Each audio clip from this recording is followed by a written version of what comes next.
Welcome to the Chill Zone. Help us celebrate you. On the Chill Zone. We are on the Chill Zone. My name is Danny Constant right here, and I already have myself sat a Chillmate, someone special, a big brother. Yes, someone that has changed the face of the game. Joining us over here on 1076. If you want to call in, if you want to send in a text message, you have questions you want to ask him, you know where to go. You're on social media. Don't forget, we're on Twitter at Constant Danny, or actually at Officer Gambia Limited, on Facebook at Officer Jim, on Instagram. This is the afternoon show where we actually get to just jam and drill. How do you do, sir? Welcome to the show. Your name is Ronald Senghore. I'll call you a celebrity. Yes, you're a celebrity. Even if you don't want to call yourself a celebrity, guy, I'm Ronald Senghore, my borom Africell. Tay mom xamna ne mom mo fe ñoo tok waxtana yen képp ko xamante da nga am laaj waaw mu ngeen ko jàkkaarloo si moom mu képp ko xamante ne mu nga texte tamit Ronald mu ngi fi machallah tey moom lu neex la ñu waxtaane. Oh boy, welcome to the show. How's it going though? Yeah, thank you very much, man, Mr. Constant. Well, it's been a while. I've not been on air. I know. How many years? Man, you don't take. It's been a long time. But anyways, good afternoon, dear listeners. Everyone listening to Afro Radio 107.6 FM. You know, for those that don't know me, is Ronald. You know, Senghore. You know. So people's like Ronald Njagola na Jolhala. Nah, yeah. When you comes to tribe, where do you fall? Well, got Gambian lah, boy. I'm not a Gambian. Why? I'm not. No. Senghor munta aga si Njago. So amute Bass, I'm Korea, I'm Gomis, I'm Mendy, I'm Prera, I'm Silva. No. Ñoo Njago, ñoo fit Njago. Understand? But man Senghor la santa boy. Senghor, yeah. I'm not in a party. I'm not in a series. Like in a party, in a Jola. Why, boy? No. You're focusing on like where do you see yourself? Original Jola, Jole. Hey. Yeah, man. Blood and bone. Yeah, man. You don't know. But where's your village? Have you ever been to your village? Yeah, been a young man when I was young, man. But it's not in Gambia. It's in Casamas. Yeah. Why yo, nyak ngadi? Nyak. You're foreign nanga. How you doing? Why you're foreign nanga? Oh, dude, you're not from here. You're from Casamas. Casamas is right across by Baba. Digako. It doesn't matter. No, but you remember when the people that were coming from Casamas to come? Okay. That's my papa. You feeling? All right. You've been there before? Yeah, man. Once. Nice place, man. You know, nature. You know, beautiful. Boy, fresh air. No pollution, noise, beep, fella honking of cars, you know, man. Nothing like that over there. Just peaceful atmosphere. A lot of trees, a lot of fruits, a lot of natural food. You know what I mean? True. Nothing chemicalized, you know. It's a beautiful place, man. I wish I could go back there someday. Yeah. No, but is there a place as such in Gambia? Right now, yeah, sure. Yeah, I see that, man. For real. Like, life is beautiful. I like going up. No, I'm not nationwide tour, you know, but man, where else in Gambia? Bricks, like, I'm good. Yeah, man. Small Rombe bricks, like, I'm good. You understand? Around that end, you know, people appreciate life very well. People appreciate whatever you give them. You know, then buga gun, they like people, you know, and it's beautiful. So far, I get like just where tranquility, both of them, I'm like Mr. Man Boy. You haven't got noise with Bollywood. Although time in October, you know, Google offer them because of the heat. True. But around this time, going towards December, anyways, it's very peaceful, man. Like, it's lovely, boy. Like I chere feel soy feel where I like and always a whole you know what I mean? You know, it's beautiful, man. Yeah. True. But you're a young person. I will put you under the category of young person. I know you still consider yourself as yo why Market fun, no. So you're into a lot. You've been with Africell for the longest time. Yeah. You're with YMC as well for a couple of good number of years as well, and so many other organizations in Gambia. The Lend a Hand. Yeah. You've been with the Open Mic since day one, and the Standing Strong Black Magic Group as well. You're into so many things. Now, if they were to categorize you, where would they put you? As in, where under what do you fall exactly? Man. You're an entrepreneur. Nah. Boy, father, Well, anything and everything. You well. know, at the end of the day, as a young person, you should at least try your hand at everything. You know, it's very important that you know your surrounding and know things that happen around you. And Hamga, like, man, I'm that kind of person. I'm an outgoing person. I'm a media person. I like fun. I like young people. I like seeing young people doing stuff. So basically, at the end of the day, like, that's what I do from since I was young. Man, I started going to the radio from since when? So my primary 6 or something like that time. But there was Radio 1 FM, you know, with the late George Christensen, understand? You know, I'm on your DJ Mysterious. You know, yeah, man. Nyom Cisco, if I started, like almost every young person could start on radio show and stuff like that. You started Radio 1 FM there. Yeah. Time but it was like an affiliate of YMCA. It was like Play School, the Gambia, you know. Yeah, started radio shows with Dr. Safia to sing at it. You know, time now she's a big girl, you know. She married with kids, you know. Yeah, but it was fun, you know. Like Play School was beautiful, had people like Edward, had people like Teres Mendy, you know. Like we had fun there, man, you know. It was beautiful and we learned a lot. You know, that's where we started with you know, with children and youth organizations, and then there was Lend a Hand, you know. And Lend a Hand was like started as a study group, but it grew into it grew into a very powerful youth organization. But now, just speaking of media, what has changed from your era? You know, at the time when you were actually into or getting into media, and the current state of media in Gambia at this point? Well, it has changed a lot. First of all, it's access to young people. Like it's all set a trend being like a lot of young people are running things. You know, you have younger DJs, you have younger presenters, you have young people actually running radio stations. Time it was a whole different ball game. Understand? I'm being 30 minutes or being 1 hour on the radio station, and that's it. And at that time, so there were not a lot of radios. Understand? And not content number of radios in your town. So basically, you're listening to either the Radio Gambia, Radio 1 FM, After Nyom City Limits, Policy, and stuff like that. You know what I mean? West Coast Radio. So there were not much radios around town. So that basically, the radios were fighting for presenters here and there, fighting for programs, like, you know. So basically, time and because of that, there were quality and stuff like that. Understand? So would you say the quality has dropped? I wouldn't say the quality has dropped, because at the end of the day now, radios are more commercial. So at the end of the day, fucking you fight for, you know, the best. You know what I'm saying? But Legi, you have a greater outreach. Time radio Gambia don't them nationwide, you understand? So most radios see Como, you feel like I don't and stuff like that. But now we have other radio stations going as far as Basse and beyond, you know, and that has increased listenership over the nation. We have presenters and DJs with more fan bases and stuff like that. So at the end of the day, it's very easy putting a transmit information, like messages across this platform. So yeah, you can how do I put it? There are two sides to it, you know. Time you had a lot of seasoned DJs, you know, Hamga, and with the passion for the job. Now you have people. Is it something like, you know, there's this guy that I have longed to meet in person for the longest time. We all grew up listening to his show on West Coast. Bombastic? No. Yes. Yeah, man. No, that brother. For some reason, do you know how many times I've gone to West Coast to meet him, and you know, and Teres is like, no, you can't get him because I'll be mom. No, do they mom small league, do they can't because the studio be the young side. He doesn't love being. I'm because he show me like I don't know, but I love to have him on the show. He plays a lot of soul music. He has some records. He has stuff, man. Yeah, Mickey the Fayaga. You're listening to it. But in terms of media and communication, what would you say is one of the mistakes that the new age are actually committing? What are some of the wrongs that they do? You see, when it comes to media, it is not something that you just jump into, and that is the mistake most young people make. School, you have a passion for music, I buy my tupsi.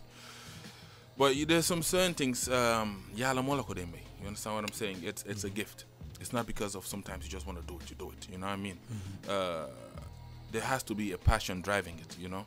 And in grade 12, buga nga nekk a DJ rek and you jump into it. No, you have to. If you want to be a disc jockey, you need to know music. You need to know what patterns to follow. I'm gonna ban music more top a ban. I'm gonna loy play. Ban genre of music I play. I need to be able to gauge your crowd. Okay, So, because the availability of radios are plenty, you have simple softwares you can use just to mix up music and stuff like that. So basically, you just jump into it. But the best thing is to learn. Understand nga? From that time indo yange follow, let's say mass in your bombastic. Understand nga? Yaga na see music, yange follow mass in your Mickey B. Yaga na see music. Understand nga? Yange follow mass ki Jesus we on paradise Ferdinand Turam. Gambian tunes ye mo xamé nak. Yeah, mo xamé Gambian tune. Far what? Naka? Nice to be nice. Say who be? No, say who be, yes. Yeah, man. Say who be, say who be, say who be, say who be. Wow. Am yala rek xam Yeah, say you who know what I be. mean? Nga topa ñom flex. Yes, yeah. Mo say mo ngam terabytes. Yeah, ñom X miles do ko dégat légui but yeah. True, you know am nga you know lan do wara topa janga ci ñom understand nga learn from their mistakes try put perfect art bi. Su fekk nañ am nañ opportunity pour dem jangi ko. I'm not sure that mën nañ ko janga bir Gambia fi. But su fekkee ne mën nañoo dem Senegal or any other country across Africa which is cheaper and stuff like that na ngay dem ñu jàng ko at least soo ñëwee di nga present properly waaye sometimes they déglu radio understand nga music baa ngi neex waaye ba DJ bi ubbi gémmiñam bi da nga lose hope you know what I mean and no it hurts man it really hurts you know sometimes they feel vibes you know they have fan guy waxee fan guy côté music na ngay passing information on air and stuff like that you know it's very important you know like experience gives that to you. You know what I mean? Experience. And you have to start that from since you're young. But I'm like online, like 4-year-old, you get a mixing board, you get mix. You know what I'm saying? You look at those kids, you're like, okay, the future is bright for them because they've started at an early age. Then you get passion before for known. You know what I mean? But not them being a koto younger, you would fall back plan. No, but it's not a fallback plan, boy. The radio is a dangerous thing. In as much as it's good, it's dangerous. You can change people's lives and you can mess them up instantly with just your voice. You know what I mean? True. Oh, but why haven't you left? As in, why haven't you left Gambia and gone somewhere else? Boy, man, I could have gone a long time ago if I really, really wanted to go. You understand what I'm saying? But at the end of the day, Gambia is a country, man. All my siblings, they don't live here. My siblings, I'm the only one here. I'm the only one here, Mafineka. But I believe in this country, you know. I believe in, like, no matter how difficult it is, boy, it's our country at the end of the day. No matter how far you go, my friend, you know, this is home, you know. And if I have to go, Kenan Mudem. At the end of the day, Gambia Lumo, you know what I mean? We're all here fighting against. That must not guy or something, right? No, boy, father. Like I thank God. Say you know, sir. No, boy. Okay. I thank God for what I have. You understand what I'm saying? I don't have a great life, or I don't have Adunali Chibiram, but I'm happy at least. You know what I mean? True. You know, I'm surrounded by beautiful people, loving people, fine people, crazy people like you. So at the end of the day, at least when you wake up in the morning, there's something to look up to. And at the end of the day, you never fucking done dole yoka. You know, we are into different things. We're into advocacy, we're into youth empowerment, we are into, you know, employment, we are into education, training, governance, all of that. So you need to try japasi kwana mbunda new post de them. You know, if we sit and criticize the government, we have to be part of it. You know what I mean? So criticize the government beyond what they're doing, then we're just allowing them to do whatever they want. So at the end of the day, we fuck you neka fi ñu bokka si understand nga su mété ñu try ñu seet nuñ ko fixé su neexee ñu ñëpp ñu bané aussi. But at the end of the day, it is what it is, man. Halatuma them deka outside this place. Nah. Well, again, them holiday, you know, small communities, my halis be. Why not? Understand? It's good to travel and see the world, my friend. At the end of the day, it opens your eyes, it broadens your horizons and stuff like that. And see you know how other countries work, what applies there. Maybe lo muna jele fofu in the coffee. You know what I mean? But at the end of the day, boy, I have no plans on living elsewhere apart from boy Dekabi. You know, no matter how difficult it is, no matter how painful it is, boy, all na coffee talk grand coffee. But do you share this idea? Do you share this view with so many other young people as well? Sure. Because I feel like nobody mom boy, I'm on your rek boy, I'm them you go to every platform that I can. At the end of the day, like I said, I'm part of the YMCA as well. I'm part of Black Magic. Okay, just YMCA, just for people that don't know what it means. Hang on, you buddy. I can bet my life on if you ask people now, what does YMCA mean? How many means? No, they don't. That's what I'm saying. Yeah. So what does YMCA mean? It's Young Men's Christian Association. Okay. But at the end of the day, it's a safe space for every young person. You know what I mean? True. At the end of the day, it's an environment where you come and discover yourself. It's an environment where you come and be yourself. You know, you can explore your capabilities. You can do whatever you want. At the YMCA, what we do is provide safe space for everyone. You know, at the Gambia YMCA, we have different programs. We have programs for youth, after school programs, basketball, volleyball, table tennis. We have a gym, aerobics, and all of that. You know, put young people. We have a power space. If you want to come and talk, you want to have, you know, anything you want to do, the YMCA, like we do it there. You know what I mean? And I use that opportunity as well to talk to a lot of young people. You know that you know, help change their lives. Apart from that, I'm part of the African Artist Peace Initiative. We do the same thing at the YMCA. Like, I've taught myself how to make soap. You understand? True. And I use that opportunity to train young people as well for free. You know, at the end of the day, mun nga watch a school, amulo loy def, amulo ligay, but at least you have a little skill. True. You know what I'm saying? So you come, you pick up a form at the YMCA, majangal nanga jagare sabu, that sabu, you take it, you go and sell it, nga dimbale sa bopa, dimbale sa family and your community at large. At the end of the day, munga dembe makam ayenen hale yo muna employ tam, you're bringing more money come si dekabi and you're bettering your life. So at the end of the day, tam hanga, it's not about just cooking. Dekabi, government be inclusive, at Ministry of Education inclusive tam. A lot of civic education. We need to teach young people to be patriotic, to love their country. They bought American boat tase da flower. I use Nigerians. No, you never sorry, Jalal Senegal. Wow. You know what I'm saying? So at the end of the day, you need to love your country. Te lolu soko dugalute si halay from time in do. Ñu gom sen deka, ñu janga sen history. So them school jangalo history Gambia pako. You know what I'm saying? Nobody Songhai Empire, Ghana Empire, you know, guy janga. But we have a rich history in the Gambia that we do not even teach our kids. You know, it's very important. Halay ñu ham. The struggles our forefathers went to put gain. Boy, Gambia, most countries ain't here put independence. We did not fight. Did it? So independence, they could negotiate. You understand? So, but these are things that our kids need to know. They need to be proud of their country. If you're proud of your country, fight them. I'm gonna try put fefi, ga grind coffee, ga make coffee. But if that's not the case, I'm gonna be janga grade 12 or balanga janga grade 12. That's good fee. Nga jasa kiri papa, nga ambena $2,000, nga tego si yon be them back wing, nga them samsa life. I'm not gonna, they do it. You can feel their pain because they grind, they hustle. Like, there's nothing that they could do anymore. True. Understand? You take us on. Why yo me muna talk be raise $2,000 per ho. Gamuna take $100,000 is a post. Put them back way. Invest the kabi. True. Understand? Munga ko invest the kabi. Nga dimbale sa bopa dimbale sa ay waju. Understand? Why loli yep. So janga lute hale bi joko programs to use. You don't teach them proper entrepreneurial skills and stuff like that. Understand? Do you halat? So mom halis mo halat is just to take it and go. Understand? And some of us that are privileged to travel, and some of us that live outside, we don't show the real picture of what we go through. Then them tawsi ay moto ñu natal yo ne ko halé fi tawsi body Lamborghini yalla xamna ne amulo xaliss Lamborghini amulo xaliss Ferrari but di ko maybe yow si parking lot nga dé liggéey sax understand nga dem tawsi body moto bi natal ko boy li la jëna week bi sa ni xam nga way moto bi da nga dé be tas na nga yaakaari xalé bi si town bi fi mu fil mu xol la sax xamna ne yow sax xam sori wu nonu understand nga mom ne dafa dem tam trial logam of course but reality. If you can job McDonald's, you flip burgers. What kind of legal job? Be proud of what you do. True. So if you can ballet, so if you can work as a customer care agent, that's what you do. True. But show the reality in boy, father, things among fair grind. I'm actually doing jobs here that I would not do at home. You know what I'm saying? I'm a grind to make ends meet. But let's show the reality. We not do it, boy. Why are you still with Afro though? How you buddy? A lot of people was like, boy, he's one of the person that is he's like one of the last few. that I left. Yo, modify my bitay. I like the last. No, I'm not an ancestor if I can.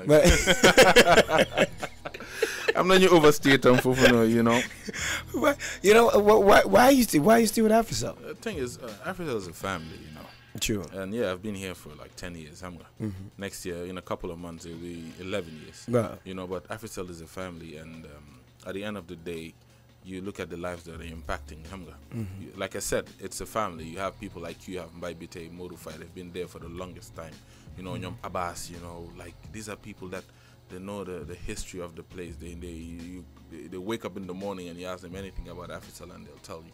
No, and it's a beautiful feeling coming to work, seeing all those people, and as well seeing the impact that you can make. You know, the lives that you can change. Sure. Probably not your money, not my money, but at the end of the day, like money that Africell has made and puts back into the community, and it passes through your hands and stuff like that.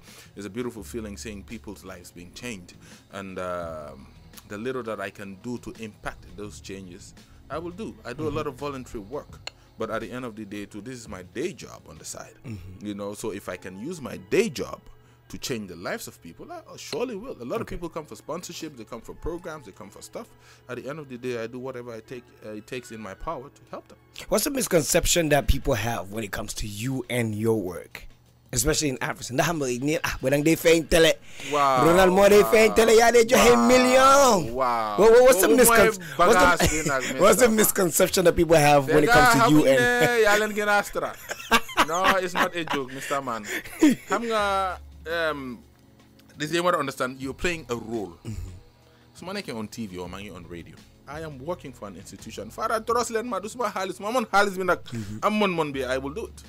Why at this point in time, institution be like legal, tesen Halis like jail the johe. You understand?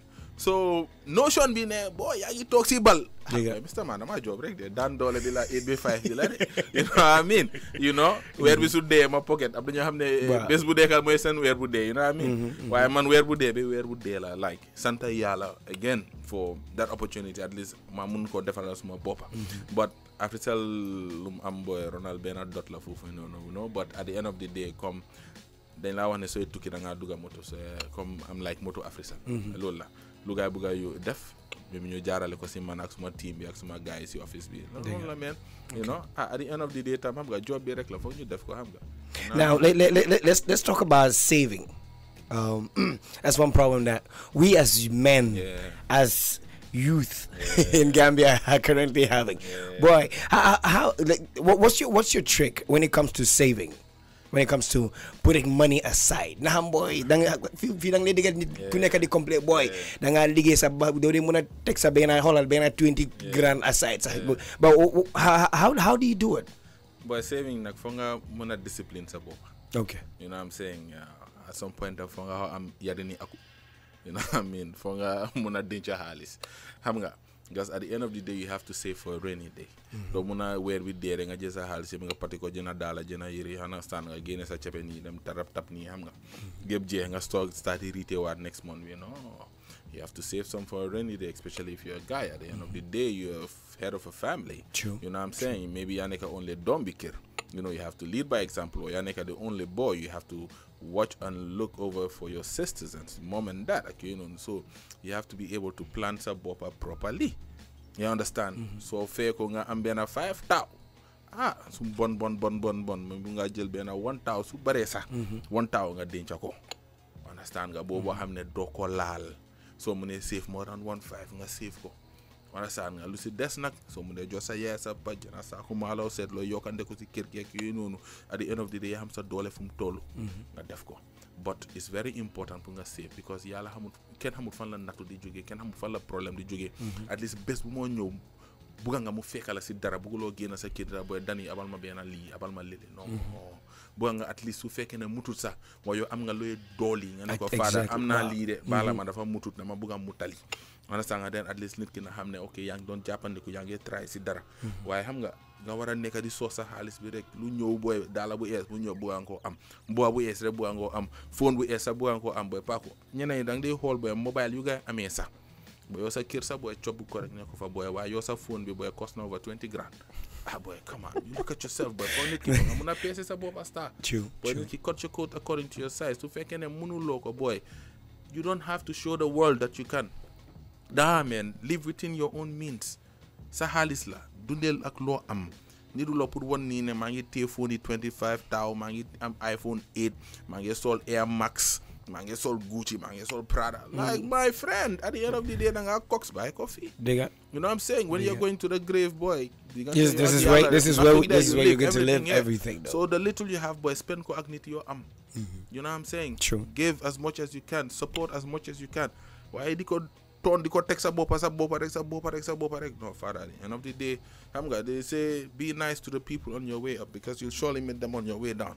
You know what I'm saying? So at the end of the day, so neka sa bopa rek neka di halat sa bopa rek.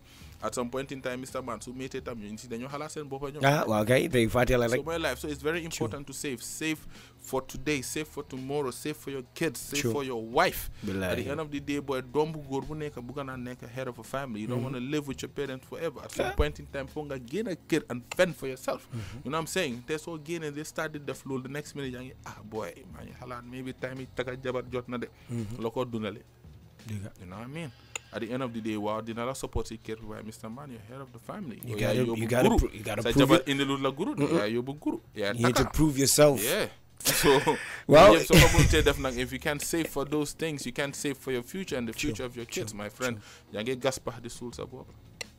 Right here as well. That takes us into social media, which is widely taking over at this point. What's one of the ills of social media in Gambia at this point to you? Well, social media is another ball game. Social media, it's a continent of its own. Wow. They keep former president, government, yeah, and some people, their happiness lies on social media, and that is what is sad nowadays. And Mansuma Bopa, I'm included in what I'm trying to say because I hold my phone a lot of times. Most of the time, I use my mobile. Like the social life neka tutfa. Time bu no nga watch a ligue or nga watch a school boy nga feka sa mam si digi kirgi yene xale yeb talk sa mama nga leb nga joxe ay cha and stuff like that. You can actually talk about stuff. You learn a lot from the elderly, but nowadays, the millennia, there's kids that have been born within the era of the internet boom. Now everybody's on social media. You spend half your 3/4 of your days on your phone. People work with power banks. People have no data on their phones. Man, I work with Wi-Fi device. So I'm constantly bytes. Possible. I'm constantly online. But at the end of the day, you ask yourself, you're a human part. When you're constantly online, you get Facebook, you get WhatsApp, you get Insta, you get Snapchat. Are you giving enough time to your kids? Are you giving enough time to your friends? Man, I'm a victim of it. I do my friend. I do it. Then you talk the what time, so you need 10 minutes you talk around the table, 10 minutes you send mobile phones. Wow. They're funny. So you see, book a group. So instead of your table begin what time ko, you know text and see group bohande. Like, what sense does it make? No, man, I'm part of it. Last time, my boy south. Talk the water. What we're doing is a facade. My junior Nepson phone. Huh? Mateo Cossar, my boy, you watan. I'm going to watan. So, if you football and you watan, so anything, then you watan, you talk, you cough, you ray. So, you bring a taste of phone. It's sad because people actually live online. People get to a point where they have to portray a life. Happiness, boy, you are sad in your real life, but you are super happy. Wow, hey, social media. Like, come on. You see people you're having send bopa renga regis. Nyom send bopa lunch. Wow. You snap send bopa. Wow. You selfie send bopa. Wow. Like, what kind of happiness is that? You, your food and your gadget? Where's the life? Where are the people in your life? You know what I'm saying? That is not happiness. Spend it with people that love you and people that you can show the same amount of love. You understand? At the end of the day, boy, if I was very cock gadget, how would like the battery be the far day? It's people that will bury you. It's people that will come to your funeral. So I mean, it's people you ngente. Do some phone. Why some people leave if I do mutoy have non nga natale leave being attack on social media. Come on. Accident dafa xew instead of nga taxaw pour dimbalé nit ki ko am accident non nga génné sa phone pour nekk the first. Wow, mako feke. Mako snap, mako natal, mako video. Why halatulon nit bu nekk di dédé. Where's your human side? Don't take a phone for 1 minute nga dem jappalé nit koku non. Xam nga né ndam ngey lose breath, ndam ngey lose blood, ndam ngey dé. We are all caught up in this. So we have to find a way of teaching our kids. Damn it, boy, man, I won't give my kids a phone to like a primary school, no. Small like your phone, a simple phone. I'm 3310 Nokia.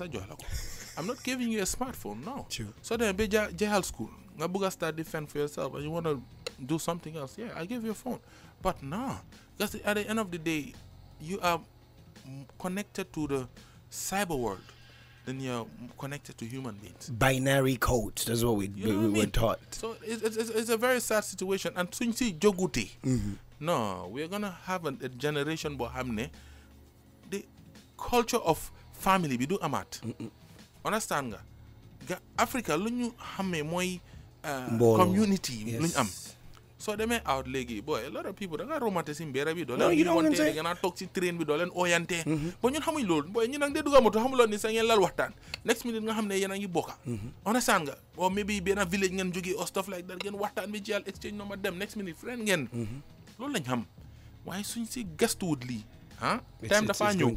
Boy, daf ñu affect kër bu nekk da nga téye sa boppa doo seeti sa mbokk du la seeti doo seeti sa dëkkandoo du la seeti WhatsApp soo ooyee sàcca si mbeere bi ku nekk dafa toog kiram du suma business sàccakat bi la ñu enu dem sa yoon dem yoonam ku nekk toog sa kër time boobu noonu yëpp booloo la booy like ñëpp a dee def stuff together booy time boobu pipeline ñu ne na am vigilante groups am na time sàcca yi bugg a bëri ñu ñëpp dañ daan génn duñ fanaan duñ nelaw ñoo jël tons di wër mbeere bi understand nga booy dañoo génn as a community that's the beauty of it waaye China will lose that.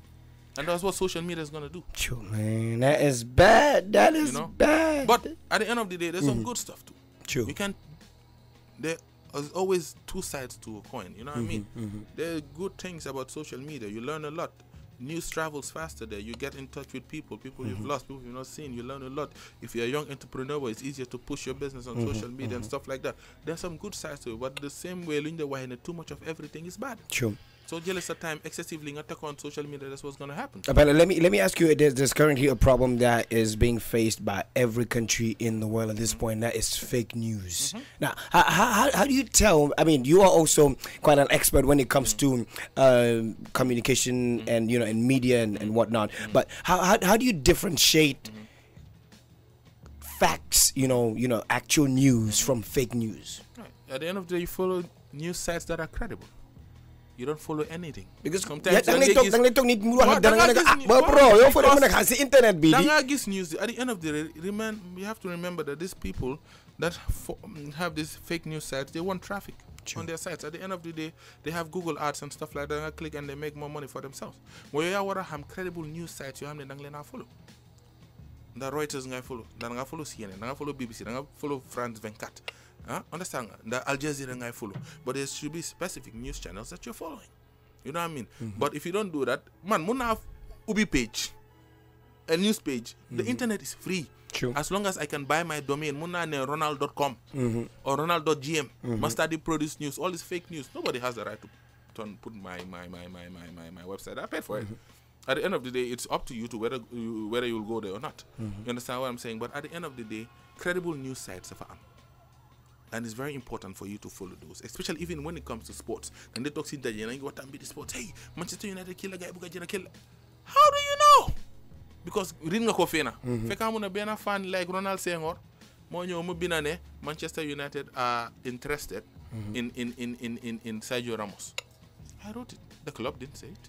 The club didn't bring out any statement like that. But you read it from a blog, not even a website. Tell you more than a problem. Sometimes very difficult when you differentiate blog from personal site in it, from official site. So at the end of the day, we are torn within that. So it's very important. It's very important. Even institutions, you teach IT and stuff like that, or ICT, it's important that they teach people and show. Then you say, well, no, if you want. You know how many people quote Wikipedia? I can edit stuff on Wikipedia. Understand? I'm going to put a code. But Wikipedia is not 100% because it's open. You can amend, you can change anything on Wikipedia. You understand? So, learn what is very important. Even so, Google, how for them? It's very important. So, how about for them, sir? Like your question on Google itself. They let on to. You'll find answers to blogs and saying, this is not credible, this is not credible. You can find credible information here and there. If you're joining us right here, this is the Chill Zone on Afro Radio 107.6. I'm Danny Constant, and we're joined by Ronald Senghore, the one and only. Well, real quick before we get into this December calendar, like I told you, I'm going to be asking you some quick questions over here real quick. See whether you are gingered as you are. So question number 1. Give me the names of 5 Gambian dishes you like. Supakanja, plasas, domuda, chuyapa, And one more. and cassava leaves. Okay, good. Yeah. So 5 sports celebrities in Gambia. Papa Gassama. Okay, 1. Sports, huh? I'm football ling ham nak Ken Mansali. Okay, Ken Mansali number 2. You have Yeah, I got it. no, because the thing is, I'll just name all the Gambians. Sports Football. Sports celebrity. Tijan Yede. Number 3, number 4. Nga am Modboro. Yeah. Okay, number 5. Sports. Wow. Hey, no, this is serious. No, I don't. It's something apart from football. Wow. So we don't really even no, have no, them no, like no, that? No. Wow. Like it. Manduar. I bure. Yeah. Exactly. Yeah. Yeah, but that's sport. Poyantan. Exactly. So that's 5. All right. So give me your top 5. Your Gambian top 5. Gambian top 5 songs. Songs. Okay. Man, problem with titles. My issue. Okay. One Gambia. This Okay. one, Yes. Okay. 1 Gambia. Number 5. Oh, number 1. We're number 1. Then number 5.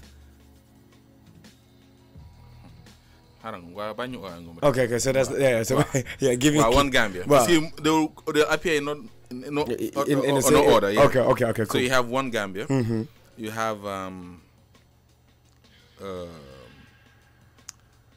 Hoodem, Fugitives. Okay. You have Praises. That's 3. Yes. You have Abu Mahub. Okay. That's 4. One more. Just one more. You have one more. You have Flex. Hey, Magdi Chahan. Hey, okay.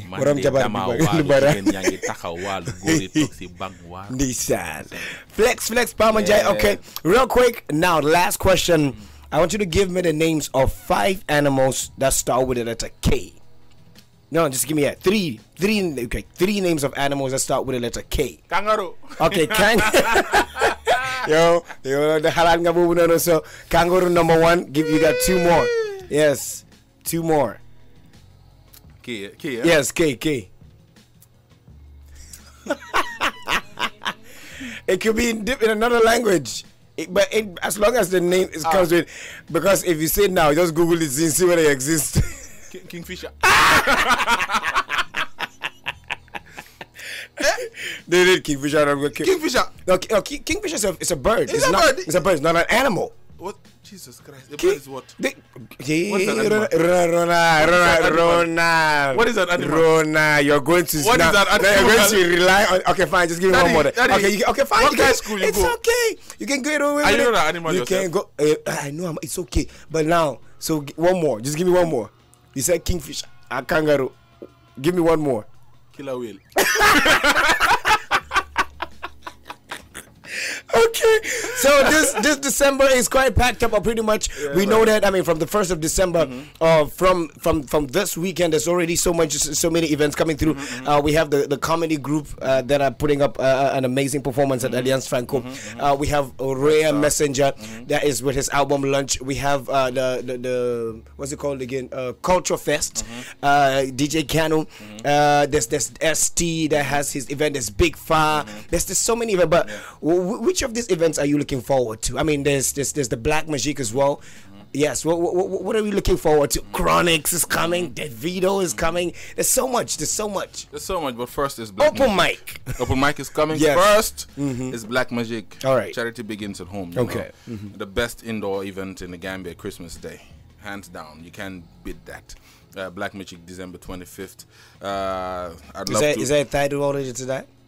Yeah. Okay, just us. No gist. Nah. But I can just assure people that this year's Black Magic is gonna be totally different from anything they've seen before. Big time. Okay. Apart from that, I'm looking forward to ST's album launch. 1st of December at the Independent Stadium.